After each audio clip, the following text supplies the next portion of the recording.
চম্পা একটু পর দেখে রাজমহলের ভিতরে সে দাঁড়িয়ে আছে। আর তখনই তার পিছন থেকে কে যেন হাত দেয়। এটা দেখে সে খুব ভয় পেয়ে যায়। আর তখনই তার ঘুম ভেঙে যায়। আরে কি হয়েছে চম্পা?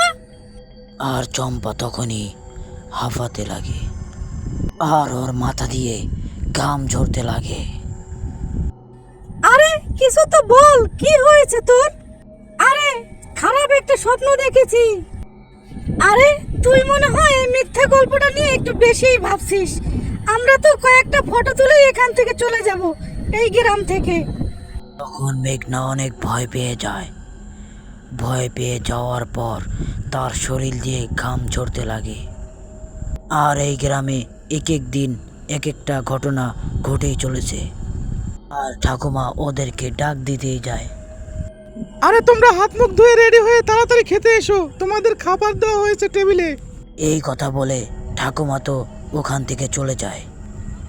আরে আমাদের কাজটা ঠিকঠাক হয়ে যাক, তারপরে এই গ্রামের মুখটাও দেখবো না। তখনই ওরা সবাই টেবিলে খেতে যায়। রাহুল তো চম্পার জন্য চেয়ার রেডি করে রাখে। আর এটা দেখে ঠাকুমা তো অবাক হয়ে যায়। তারপর সবাই মিলে নাস্তা করে নেয়। আরে রাহুল বাপ, তুমি তাড়াতাড়ি খেয়ে আমাদের সাথে চলো, আমাদেরকে এখনই তান্ত্রিকের কাছে যেতে হবে। এই কথা বলেই ঠাকুমা চম্পার সেলিনার দিকে তাকিয়ে থাকে। আর তোমরা শোনো, তোমরা কিন্তু এখান থেকে কোনো জায়গায় যাবে না, তোমরা বাড়িতেই থাকবে, ঠিক আছে? ঠিক আছে আঙ্কেল। তখনই জমিদার বাবু রাহুলকে নিয়ে রওনা দিয়ে দেয় তান্ত্রিকের বাড়ি। এইদিকে তো চম্পা ভাবতে লাগে তার সাথে এগুলো কি হচ্ছে। কিন্তু ও ওই ঘটনাটা মাথা থেকে নামাতেই পারছে না। সে কিভাবে রাজমহলে গেল আর কালিয়া ভূতের কথাটা। ও তো মনে মনে ভাবতে লাগে রাজমহলে যাবে। আর রাহুল আর জমিদার মশাই দীর্ঘ 10 ঘন্টা পর তান্ত্রিকের আস্তানায় চলে আসে। দেখে তান্ত্রিক বাবু ধ্যানে বসে আছে। আরে কে তোমরা? তান্ত্রিক বাবা কোথায়? আরে তোমরা তো অনেক দেরি করে ফেলেছো, সে তো অনেক আগেই বাঘমরা জঙ্গলে চলে গেছে।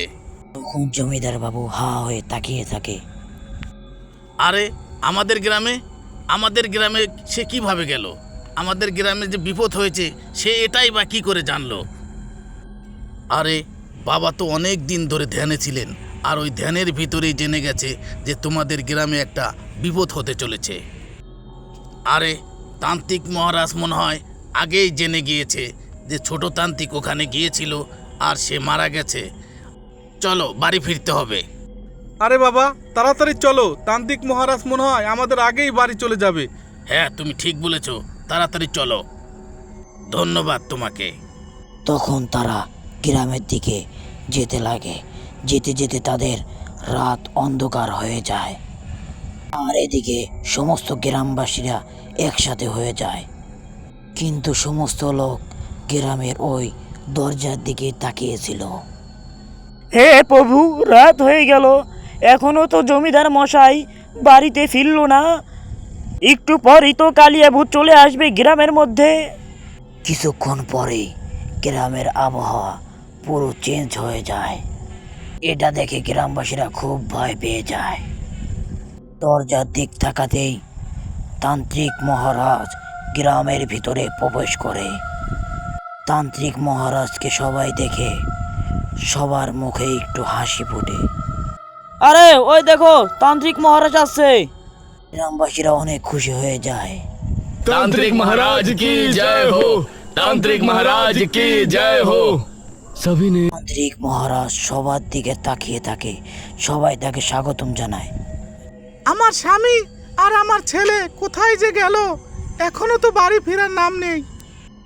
আরে আমি এই গ্রামের আবহাওয়া আগে থেকেই বুঝে গিয়েছিলাম, তাই আমি আগেই রওনা দিয়ে দিয়েছি। তারা কোথায় আছে আমি তো সেটা বলতে পারবো না। তান্ত্রিক মহারাজ এখন তারা কোথায় আছে? আরে তোমরা চিন্তা করো না, জমিদার বাবু ও তার ছেলে এই গ্রামে ঠিকঠাক মতোই ফিরে আসবে। আচ্ছা ঠিক আছে, যতক্ষণ না ওরা আসছে ততক্ষণ আপনি আমার ঘরে বিশ্রাম করুন। আমি তান্ত্রিক মহারাজ, আমি অত দামি ঘরে বাস করি না। আমাকে একটা সাধারণ ঘরের ব্যবস্থা করো, ওই ঘরেই আমি থাকবো।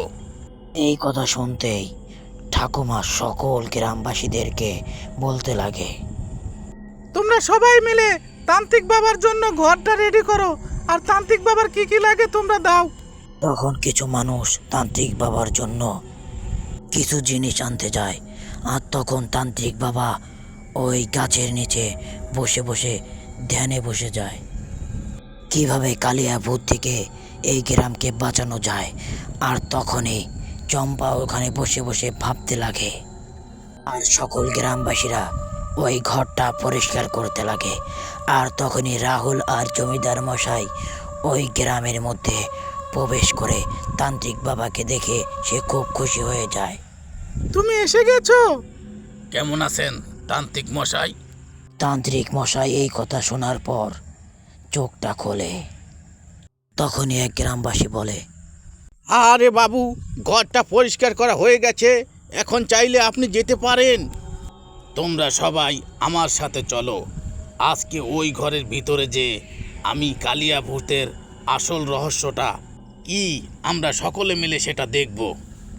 সবাই মিলে ওই পুরনো রাজমহলটায় চলে যায়। তান্ত্রিক বাবা উঁচু একটা সিঁড়ির উপর বসেছিল, আর চারদিক মশাল জ্বালিয়ে দেওয়া হয়। আর চম্পা তো তান্ত্রিক বাবার দিকে তাকিয়ে থাকে, তার মাথায় একটা কথাই ঘুরছিল, কালিয়া ভূত কে?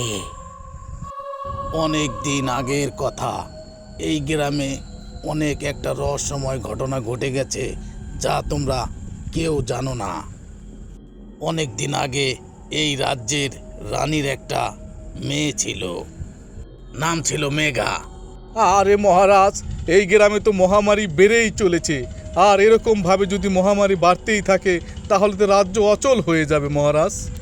আর আমরা এটা থেকে বাঁচার জন্য কাল বৈশাখীর অপেক্ষা করব। আর তখনই একজন লোক উপস্থিত হয়। জি বলুন, আপনি কে? আরে মহারাজ, আমি শান্তিনগর রাজ্য থেকে এসেছি, আর ওই রাজ্যের রাজা আপনাকে সহযোগিতা করার জন্য হাত বাড়িয়ে দিবেন বলেছেন, এজন্য আমাকে পাঠিয়েছেন। এই মহামারী থেকে বের হওয়ার জন্য আপনাকে সহযোগিতা করতে চান। আরে আমাদের এই বিপদে কেউ আমাকে সাহায্য করতে চায়, এটা তো অনেক ভালো খবর, অনেক খুশির খবর। তুমি চিন্তা করো না রাজকুমারী, আমরা অবশ্যই ওই রাজার কাছে আমরা যাব এবং তার সাহায্য আমরা অবশ্যই নিব। ঠিক আছে পিতাজি, এই মহামারী থেকে বাঁচার জন্য আমাদের যা কিছু করা দরকার তাই করতে হবে। আমি রেডি হয়ে এখনই তোমার সাথে যাব। ঠিক আছে বাবা, ওকে ওকে। বন্ধুরা, আমাদের এই ভিডিওটা বানাতে অনেক কষ্ট হয়, তাই এজন্য আমাদের চ্যানেলটা সাবস্ক্রাইব করে দিলে আমরা উপকৃত হই। আর এরপরে যদি দেখতে চাও তাহলে পার্ট 4 লেখো কমেন্টে।